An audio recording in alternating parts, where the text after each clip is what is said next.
HSC 2026 পরীক্ষা ঘিরে দেশ জুড়ে বাড়ছে কুপ আলোচনা। বন্যা, টানা বৃষ্টি, জলবদ্ধতার মধ্যে দেশের অনেক এলাকায় পরীক্ষা অনুষ্ঠিত হওয়ায় ক্ষুব্ধ হয়ে উঠছে বহু শিক্ষার্থী। সামাজিক যোগাযোগ মাধ্যমে শিক্ষার্থীরা প্রশ্ন তুলছে, এমন পরিস্থিতিতে কেন পরীক্ষা স্থগিত করা হলো না। শিক্ষার্থীদের ভাষ্য, অনেকেই জীবনের ঝুঁকি নিয়ে পরীক্ষার কেন্দ্রে পৌঁছেছেন। কেউ পানি পেরিয়ে, কেউ দীর্ঘ পথ অতিক্রম করে পরীক্ষায় অংশ নিয়েছেন। এদিকে শিক্ষা বোর্ডের ব্যাখ্যা, সারা দেশে একযোগে পরীক্ষা স্থগিত করা হলে ফল প্রকাশ, বিশ্ববিদ্যালয়ের ভর্তি এবং শিক্ষাবর্ষের সময়সূচিতে বর্জনের প্রভাব পড়তে পারে।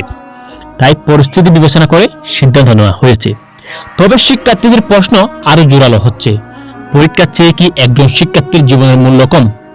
দুযোগের মধ্যে পরীক্ষা নেওয়া কেন জরুরি হলো? সব শিক্ষার্থীর জন্য কি সমান সুযোগ নিশ্চিত হয়েছে?